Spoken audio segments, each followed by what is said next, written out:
Saudações a todos.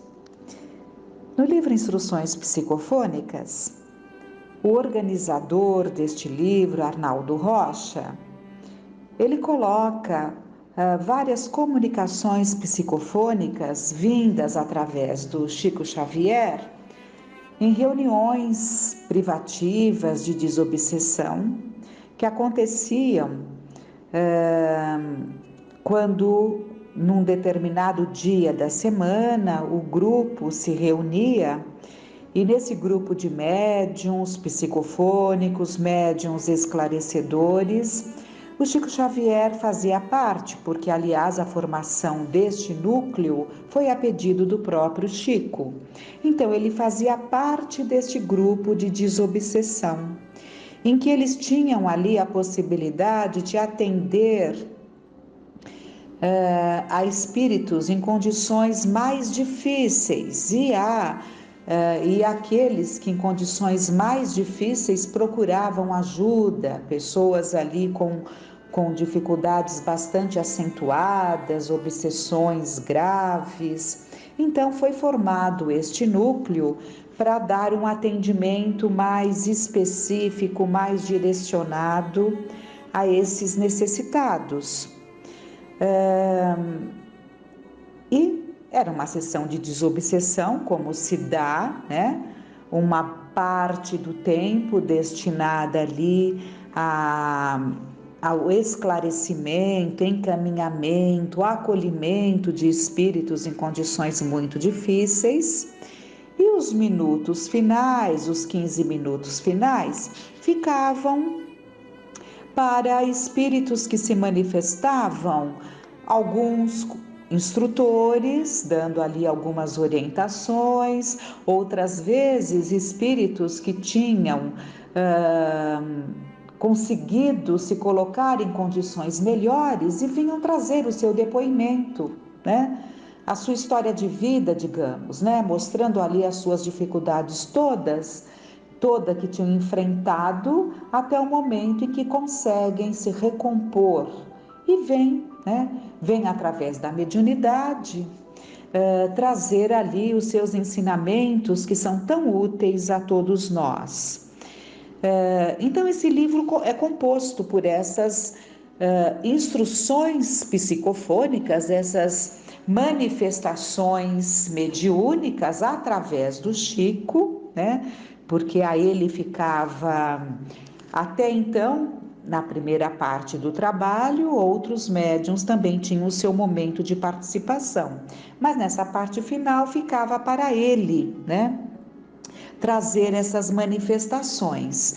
E o Arnaldo Rocha diz que, infelizmente, ele diz, devemos informar que, infelizmente, não podemos, por impossível, registrar no papel a beleza das recepções, as variações do tom de voz, as paradas mais ou menos largas, o entrecortamento das palavras ou de frases por lágrimas de comoções ou gestos de alegria, a mudança mesmo do tipo de voz, além de outros característicos que valorizariam sobremaneira, ao nosso humilde pensar, as páginas de que os leitores tomarão conhecimento.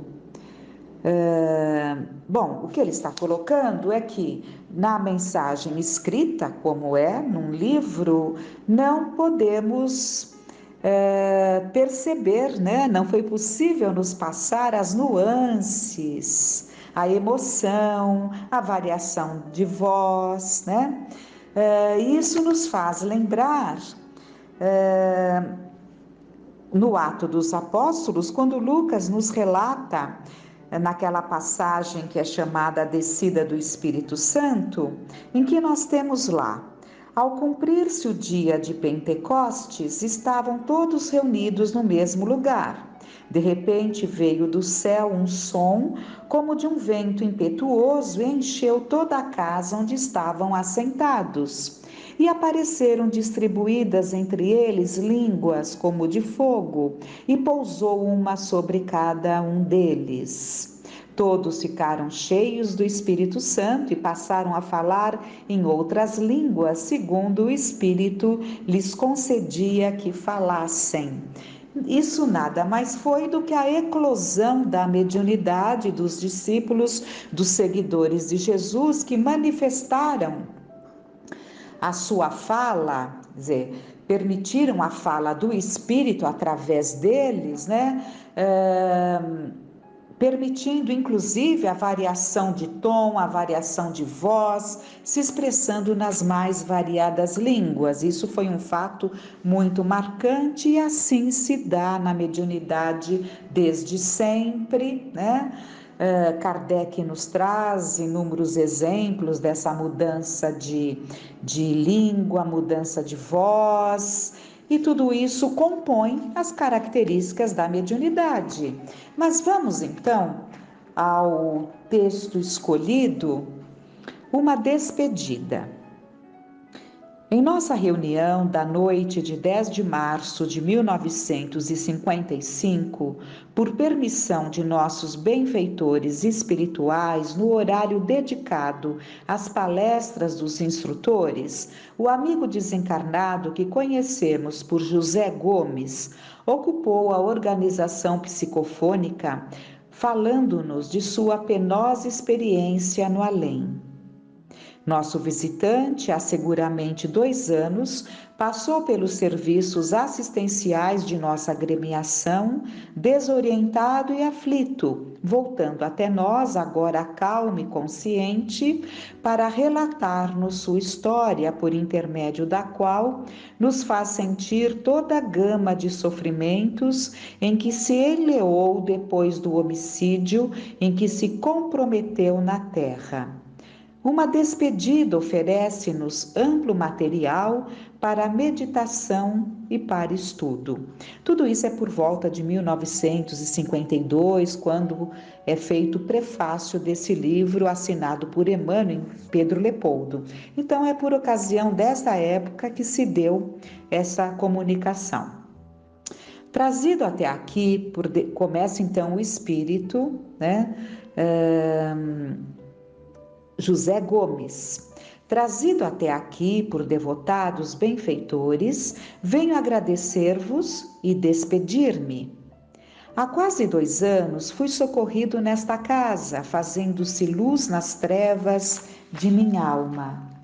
Eu era então um assassino que por 50 anos padecia no ergástulo do remorso.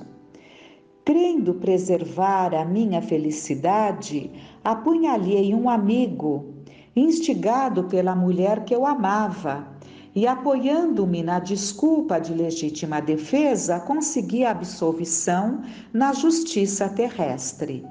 Contudo, que risão! O homem que eu supunha haver aniquilado, mais vivo que nunca, prendeu-se-me ao corpo e em poucos meses sucumbi devorado por estranha moléstia que escarneceu de todos os recursos da medicina. Ai de mim! Nas raias da morte, apesar do conforto que me era oferecido pela fé através de um sacerdote, não encontrei para mentalizar senão o quadro do homicídio que perpetrara. E a maneira do homem vitimado por tormentoso pesadelo, sem sair do leito em que se acolhe à prostração, vi-me encarcerado em meus próprios pensamentos, vivendo a tortura e o pavor que alimentava no campo de minha alma. Sempre o terrificante painel a vibrar na memória. Um companheiro infeliz suplicando indefeso: não me mate, não me mate. A presença da mulher querida, os gênios do crime a gargalharem junto de mim, e a calma impassível da noite, com a minha cólera insopitável, a dessedentar-se num peito exangue e aberto. Em me cansando de enterrar a lâmina na carne sem resistência, arrojava-me ao piso da câmara iluminada, mas a onda esmagadora de sangue levantava-se do chão, tingindo paredes, afogando móveis, empapando-me a vestimenta, e quando me sentia semi-sufocado, eis que me erguia de novo para continuar no duelo indefinível. Então, nós vemos até aqui uma situação bastante dolorosa desse espírito, ele está narrando um tempo muito doloroso de sofrimento, em que ele se viu no plano espiritual, né? Depois de ter sofrido, mesmo enquanto encarnado, pelo arrependimento do crime que ele comete ali, junto a pedido ou ali com a conivência da sua parceira, né? Mas ele parte para o plano espiritual totalmente em situação dolorosa, porque ela já havia começado aqui. Ele acaba definhando e desencarnando, né, em condições dificílimas, por não conseguir libertar-se dessa situação que ele mesmo criou para si, né? Porque nós sabemos, e como é dito aqui, o homicida não se livra daquele que ele julga que lhe está atrapalhando um caminho. Porque aquele que ele afasta do mundo dos vivos pode tornar-se uma presença constante e ferrenha junto de si, levando-o a desequilíbrios mentais, a processos de enlouquecimento e a uma fragilização do corpo orgânico. E foi o que se deu com ele. E no plano espiritual ele se encontrava nessas condições de estar sempre vendo aquele ambiente que ele plasmou para si mesmo. E que ambiente é esse? O quarto em que ele tira ali, o cômodo em que ele tira a vida do outro, né? Então sempre vendo aquele ambiente ensanguentado e sempre como que recordando, revivendo o momento em que ele coloca a lâmina no corpo do outro, né? Então ele fica preso a esse quadro doloroso por muito tempo. E ele continua narrando: se tinha fome, mãos invisíveis ofereciam-me sangue coagulado. Se tinha sede, davam-me sangue para beber. Era dia, era noite, ignorava. Somente mais tarde, quando amparado pelas palavras de esclarecimento e de amor dos nossos benfeitores por vosso intermédio, vim a saber que o inimigo se contentara com o meu cadáver e que eu não vivia senão minha própria obsessão. Magnetizado por minhas ideias fixas, jungido ao pó do sepulcro durante meio século, recapitulando quase que interminavelmente o meu ato impensado. Então, o que ele fica sabendo quando ele é levado a essa reunião espírita? E lá ele foi esclarecido, como ele está nos relatando, que o obsessor, a vítima do homicídio, se colocou como obsessor até o momento da morte, contentou-se com a morte dele e parou de persegui-lo.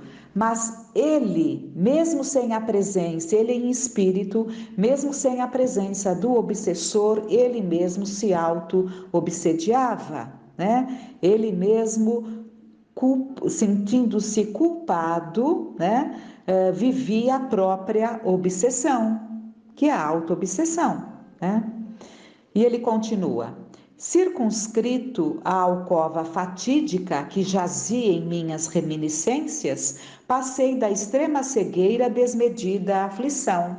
Então, as recordações do ambiente fez com que ele ficasse preso àquela situação naquele quarto, né, onde ocorreu o crime. Existiria realmente um Deus de paz e bondade? Bastou essa pergunta para que réstias de luz se fizessem sentir em meu espírito entenebrecido como relâmpago em noite de espessa treva. No entanto, para chegar à certeza de Deus, precisava de um caminho. Esse caminho era ela, a mulher amada. Queria vê-la, ouvi-la, tocá-la. E tanto clamei por isso que, em certa ocasião, senti como que uma rajada de vento forte arrebatando-me para o seio da noite. Carregava comigo aquele fatal aposento. Contudo, podia agora respirar a brisa refrescante entre as sombras noturnas que filtravam de leve as irradiações da lua nova. Mais ágil, andei apressadamente. Onde estaria ela, a mulher que estava em mim? Favorecia-me o sopro do vento e a minutos breves alcancei pequeno jardim, vendo-a sentada com uma criança ao colo. Ah, somente aqueles que sentiram na vida uma profunda e irremediável saudade poderão compreender o alarme de meu espírito naquela hora de reencontro. Mas assim que me percebeu, conchegou a criança ao coração e fugiu espavorida. Eu devia ser aos seus olhos um fantasma repelente a regressar do túmulo. Persegui-a, porém, até que a vi penetrando um quarto humilde. Observei-a ajustando-se ao corpo de carne, tal qual a mão encicolando a luva. Então, ela estava em espírito junto à sua própria casa, né? E viu a presença dele se aproximando e correu para o seu corpo que estava adormecido, escondeu-se no seu corpo, né? E ele continua: enlaçada a um homem que lhe partilhava o leito, reconheci sem explicações herbais que o filhinho nascituro era meu velho rival e que o homem desconhecido era-lhe agora o esposo, outro adversário que me cabia vencer. No seu sentimento de amor doentio exclusivista, aquele que lhe era marido atual, né? Figura para ele como um outro adversário. E ele reconhece ali no bebezinho que ela segurava, inclusive em espírito, porque o bebezinho com certeza estava ali no berço, né? Mas ela estava ali com ele no colo em espírito. E vamos ver a continuidade. O ódio passou a estourar-me o crânio. O cheiro acre e fedentinoso de sangue novamente me ensandeceu. Beijei-a, delirando em transportes de amor não correspondido, e consegui instilar-lhe aversão pelo marido e pelo filho recém-nato. Queria matá-la, desejava que ela viesse novamente para mim. Pretendia sugar-lhe os eflúvios do coração. E durante muitos dias permaneci naquela casa desvairado e irresponsável, envenenando a própria medicação que lhe era administrada. Consegui dominá-la até o dia em que foi conduzida a um círculo de orações. E nesse círculo, vossos amigos me encontraram-me e trouxeram-me a esta casa. Então, ela procurou o núcleo, né, em que estava ali o Chico. Ela procura e, naturalmente, ele em espírito é levado a esta casa e recebe toda a ajuda. Com os ensinamentos que me dirigiram, a câmara do crime desapareceu de minha imaginação. Todas as ideias estagnadas que me limitavam o pensamento, qual se for o próprio remorso num casulo infernal, desfizeram-se de pronto como escamas de lodo que, em se desintegrando, me libertaram o espírito. Desde então fui admitida em uma escola. Transcorridos 6 meses, tornei ao lar que eu me propunha destruir, transformado pelas lições dos instrutores que vos orientam o santuário. Novos sentimentos me vibravam no coração. Compadeci-me daquela que sofria tanto e que tanto se esforçava por reabilitar-se perante a lei. Contemplei-lhe o filhinho e o esposo tomado de viva compaixão. Achava-me renovado. Compreendi então convosco que o coração humano, concha divina, pode guardar consigo todos os amores. Observei a extensão de minhas faltas e voltarei à carne em dias breves. Aquela por quem me perdi, ser-me-á devotada mãe. Terei um pai humilde, generoso e trabalhador, abençoando-me o restabelecimento moral. E em meu irmão já renascido, encontrarei não mais o antagonista, mas o companheiro de provação, com quem restaurarei o destino. Ante o coração que me estimula a esperança, não mais direi mulher que eu desejo, e sim mãezinha querida. Nossos sentimentos pairarão em esfera mais alta, e de seus lábios aprenderei de novo as sublimes palavras: Pai nosso que estais no céu. Fitar-lhe-ei nos olhos o celeste horizonte, e trabalhando enxergarei feliz a senda libertadora. Ah, entendereis comigo semelhante ventura? Creio que sim. Partirei deste modo, não para a companhia dos anjos, mas para o convívio dos homens, refazendo meu próprio caminho e regenerando a própria consciência. E abraçando-vos com afetuosa gratidão, saúdo em nosso Senhor Jesus Cristo a fé que nos reúne. Terra, abençoado mar de lutas. Carne, navio de salvação. Lar, templo de luz e trabalho. Mãe, santuário de amor. Meus amigos, até amanhã. Bendito seja Deus. José Gomes. Que fiquemos em paz.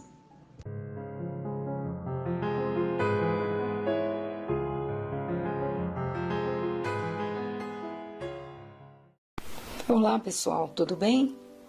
Vamos continuar o nosso estudo do livro O Médico Jesus, José Carlos de Luca.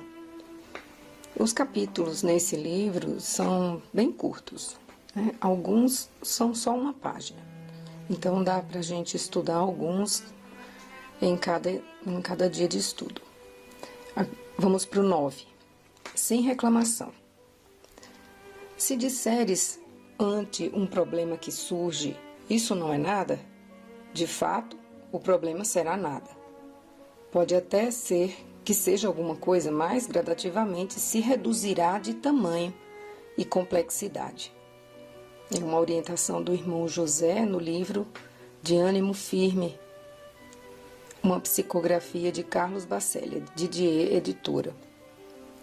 Sem aceitação da doença, cairemos nas faixas do desespero e da revolta, e isso seria a pior coisa que poderia ocorrer a quem está enfermo.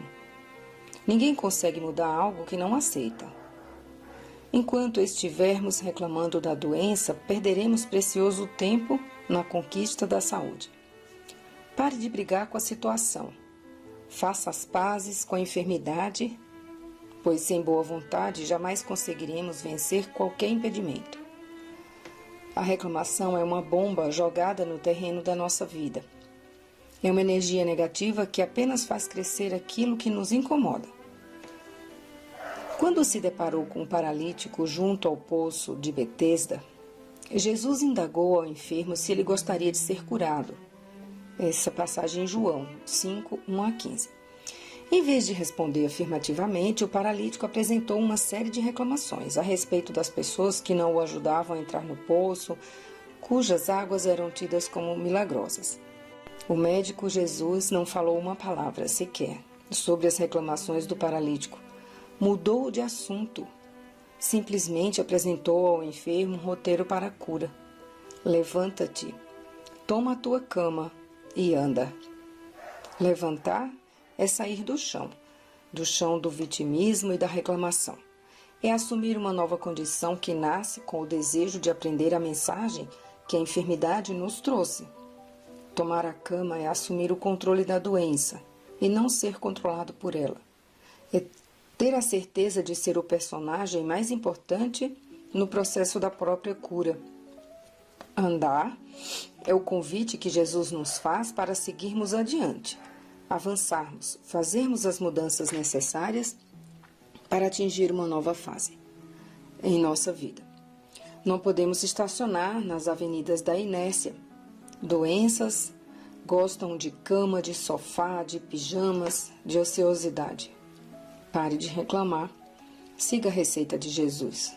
Levanta-te, toma o teu leito e siga adiante, que a doença vai embora, porque, sendo muito preguiçosa, jamais conseguirá alcançá-lo. Frase para guardar. É ter a certeza de ser o personagem mais importante no processo da própria cura. 10. Autoconhecimento. Qual o meio prático mais eficaz que tem o homem de se melhorar nessa vida e de resistir à atração do mal? Um sábio da antiguidade vô-lo disse: conhece-te a ti mesmo. Isso é na questão 919 do Livro dos Espíritos, Allan Kardec. Faça silêncio interior. Aproveite a enfermidade para observar o que seu inconsciente está expressando no corpo físico. Os sábios da antiguidade diziam que não existem doenças e sim doentes. Infelizmente, hoje, a medicina se interessa mais pela doença do que pelo doente. A miúde, os órgãos são mais importantes do que a alma. As doenças são tratadas como celebridades e os doentes ficam escondidos nos bastidores. A enfermidade revela quem você é e o que está se passando no seu mundo interior. A matéria é o espelho da alma. O nosso corpo de agora fomos nós quem o criamos através dos nossos pensamentos e hábitos. A doença revela o que estava escondido nos escaninhos mais secretos da nossa mente. Tudo o que estava oculto se tornou visível para o nosso conhecimento e aprendizado. Valorize essa experiência de autoconhecimento. Seja um atento observador de si mesmo. A doença não é uma inimiga a vencer, é uma professora com quem temos muito a aprender. Faça uma endoscopia espiritual. Converse com a sua doença, pergunte o que ela veio lhe mostrar. Ninguém se cura verdadeiramente sem se olhar bem fundo com os olhos da alma. A enfermidade nos tira do lugar comum. Daí porque precisamos de recolhimento íntimo, de silêncio interior, para uma autoanálise serena a respeito do que temos feito da vida e para onde pretendemos chegar. Ao encontrar Jesus na estrada de Damasco, Saulo de Tarso, o perseguidor dos cristãos, envolvido pela luz resplendorosa do Mestre, caiu em terra e perdera a visão durante 3 dias. Isso está em Atos 9, 1 a 18. A doença muitas vezes nos põe no chão. É um choque sem o qual não despertaríamos dos próprios pesadelos. A cegueira que tomou conta de Saulo era um convite para que ele olhasse agora para dentro de si e adquirisse a maturidade psíquica a fim de mudar o rumo da sua vida. E como mudou? Aproveitemos esse encontro com Jesus através da doença, nossa estrada de Damasco, e também perguntemos, como Saulo: Senhor, que queres que eu faça? A frase para guardar: ninguém se cura verdadeiramente sem se olhar bem fundo com os olhos da alma. 11. Cura real. Se a consciência de uma pessoa se desequilibra, o fato se torna visível e palpável na forma de sintomas corporais. Por isso é uma insensatez afirmar que o corpo está doente. Só o ser humano pode estar doente. No entanto, esse estar doente se mostra no corpo como um sintoma. Quando uma tragédia é representada no palco, não é o palco que é trágico, mas a peça teatral. Isso é de 2 autores alemães, eu não vou saber pronunciar o nome, no livro A Doença como Caminho, editora Cultrix. Não trate apenas dos sintomas, tentando eliminá-los sem que a causa da enfermidade seja também extinta. A cura real somente acontece do interior para o exterior, do cerne para a forma transitória. Sim, diga a seu médico que você tem dor no peito, mas diga também que a sua dor é de tristeza, de angústia. Conte ao seu médico que você tem azia, mas descubra o motivo pelo qual você, com seu gênio, aumenta a produção de ácidos no estômago. Relate que você tem diabetes. No entanto, não se esqueça de dizer também que não está encontrando mais doçura em sua vida. e acaba abusando dos doces e que está muito difícil suportar o peso das suas frustrações. Mencione que sofre de enxaqueca. Todavia, confesse que padece com seu perfeccionismo, com autocrítica, que é muito sensível à crítica alheia e demasiadamente ansioso ou ansiosa. Muitos querem se curar, mas poucos estão dispostos a neutralizar em si o ácido da calúnia, o veneno da inveja, o bacilo do pessimismo e o câncer do egoísmo. Não querem mudar de vida, procuram a cura de um câncer, mas se recusam a abrir mão de uma simples mágoa. Pretendem a desobstrução das artérias coronárias, mas querem continuar com o peito fechado pelo rancor e pela agressividade. Almejam a cura de problemas oculares, todavia, não retiram dos olhos a venda do criticismo e da maledicência. Pedem solução para a depressão, entretanto não abrem mão do orgulho ferido, do forte sentimento de decepção em relação a perdas experimentadas. Suplicam auxílio para os problemas da tireoide, mas não cuidam de suas frustrações e ressentimentos. Não levantam a voz para expressarem suas legítimas necessidades. Imploram a cura de um nódulo de mama, todavia insistem em manter bloqueada a ternura e a afetividade por conta das feridas emocionais do passado. Clamam pela intercessão divina, porém permanecem surdos aos gritos de socorro que partem de pessoas muito próximas de si mesmos. Deus nos fala através de 1000 modos. A enfermidade é um deles e, por certo, o principal recado que lhe chega da sabedoria divina é que está faltando mais amor e harmonia na sua vida.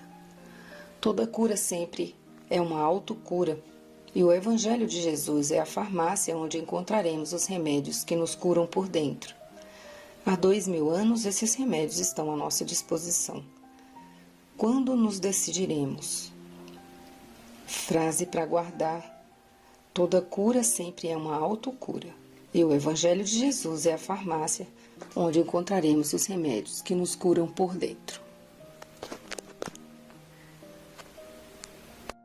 12. Farmácia de Deus.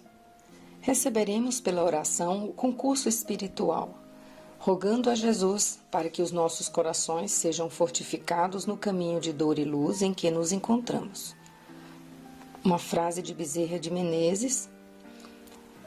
Em Apelos Cristãos, uma psicografia de Francisco Cândido Xavier, da editora União Espírita Mineira.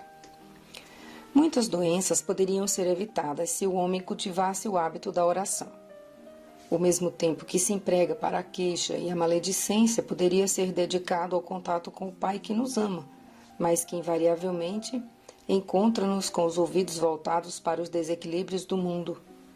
Quando se ora, muda-se a frequência energética para melhor, pois nos sintonizamos com as ondas do equilíbrio cósmico, sem as quais homem algum poderá gozar de saúde plena. A oração é um banho de luz. Da mesma forma que cuidamos da higiene do corpo, sem a qual a saúde não se estabelece, a oração é uma ducha espiritual que nos lava dos detritos acumulados pelo eletrochoque das tensões do dia a dia. Jesus era um homem de oração, e mesmo até os dias de hoje podemos avaliar que ele continua dialogando com o Pai através dos canais da prece. Sendo Jesus o nosso modelo, por que não faríamos o mesmo? O fruto não amadurece quando se desprende prematuramente da árvore que lhe sustenta os nutrientes. O peixe não consegue viver fora do seu ambiente natural.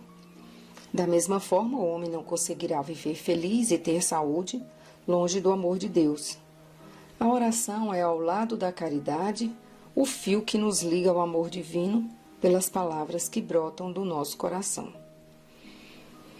No mais das vezes, não é a doença que nos martiriza, é a preocupação com a doença que nos deixa mais doentes ainda. A prece é o canal do socorro divino. Quando se ora, os remédios da coragem e da esperança nos são diretamente ministrados da farmácia de Deus. Estejamos certos de que prece é remédio. e remédio que precisamos tomar pelo menos 3 vezes ao dia. Vamos começar agora? 13. Socorro de Deus. Você parou de culpar os outros e de reclamar. Parou de procurar falhas. Parou de ser uma criança zangada e ferida. Parou de tentar castigar o mundo por abandoná-lo. Parou de descarregar sua fúria e simplesmente olhou nos olhos de Deus. E ele piscou e disse: "Bem-vindo ao lar." É uma frase de Paul Ferrini no livro O Silêncio do Coração, Reflexões da Mente do Cristo, editora Pensamento. Quando se está doente, você vai ao médico, não é mesmo? Se o carro quebrou, você procura o mecânico. Se estiver com problema jurídico, consulta um advogado. Então, se Deus lhe deu esse corpo, é o autor da vida, por que razão você não se dirige a Ele para pedir o socorro em suas dores? Você quer um milagre? Lembre-se, os milagres são especialidade de Deus. Todo milagre, no entanto, pressupõe um ato de entrega, de rendição às forças divinas. Você precisa estar disposto a pular sem paraquedas de um avião e ter a certeza inabalável de que Deus irá salvá-lo. Você sobe ao avião e confia nas habilidades do piloto. Você toma o ônibus e nem duvida da competência do motorista. Se senta à mesa do restaurante e confia cegamente que a comida não está envenenada. Então por que você não tem a mesma confiança em Deus? Lembre-se do que Deus nos fala pela boca do profeta Isaías. Eis que nas palmas das minhas mãos eu te tenho gravado. Isaías 49:16. Seu nome está tatuado nas mãos de Deus. O que isso significa? Significa que Deus é por você. Nesse exato instante, Deus sente suas dores, entende as suas lágrimas, compreende o seu desespero, enxerga que você está em um labirinto e não está encontrando a saída. O primeiro dos 10 mandamentos proclama que Deus libertou seu povo da escravidão. Deus continua com o mesmo propósito para nós e tem um plano perfeito para nos curar. Para tanto, precisamos nos render a Ele. Isso significa que, seja qual for a dificuldade presente, temos a certeza de que, por meios que desconhecemos, o socorro de Deus virá na hora certa. Acha que Ele está muito ocupado? Seu Pai, que criou o tempo, tem todo o tempo do mundo para cuidar de você. Frase para ficar. Você quer um milagre? Lembre-se de que milagres são especialidades de Deus.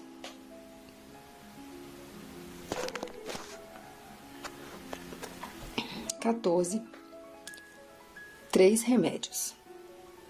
Seja em relação à dor física ou à dor emocional, quando mantemos o mesmo comportamento, continua doendo. Uma frase de Andrew Matthews, do livro Felicidade, Aqui e Agora, editora Sextante. Até quando você quer continuar sofrendo? Até quando vai continuar se ferindo com hábitos nocivos? Até quando vai se intoxicar com tantos sentimentos negativos? Até quando irá permitir que a raiva lhe devore por dentro? Curar é limpar toda essa carga mórbida que vem se acumulando em seu corpo físico. E somente o amor é capaz de fazer essa drenagem nas camadas mais íntimas do nosso ser, pois o amor é harmonia, é pureza, é vida gerando a vida. Escolha o amor no lugar do mal, e isso quer dizer que você estará escolhendo a saúde no lugar da doença, porque decidiu mudar seu comportamento.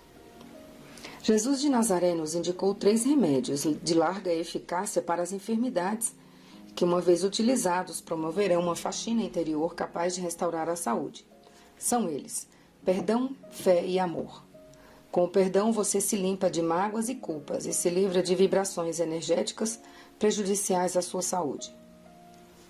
Quando curava, Jesus frequentemente dizia aos enfermos: Filho, perdoados estão os teus pecados. Marcos 2:5. Se Jesus viesse nos curar hoje, porventura ele encontraria nosso peito livre de mágoas e culpas? Com a fé você aglutina forças divinas, capazes de alavancar a cura das doenças mais atrozes. Certa mulher que padecia de uma hemorragia uterina havia 12 anos, foi instantaneamente curada pelo simples fato de tocar as vestes de Jesus, em Marcos 5, 25 a 34. É claro que, conforme o próprio Jesus explicou, foi a fé daquela mulher que a curou. Com o amor você mergulha em um estado de êxtase tão profundo que doença alguma é capaz de resistir. O amor volatiliza toda a energia negativa acumulada em nosso corpo psicofísico, decorrente do nosso proceder distante daquele roteiro de vida que Jesus estabeleceu no Sermão da Montanha. Mateus 5, 1 a 12. Por essa razão, os espíritos de luz proclamam que fora da caridade, isto é, fora do amor, não há salvação. Em um Evangelho segundo o Espiritismo, capítulo 15, Allan Kardec. Poderíamos complementar, fora do amor não há cura. O amor restaura, revigora, anima e fortifica. Que mais um doente precisa? De receita na mão, vamos agora iniciar nossa cura? Mãos à obra. Frase para ficar. O amor restaura, revigora, alegra, anima e fortifica. Que mais um doente precisa? Uma boa semana a todos.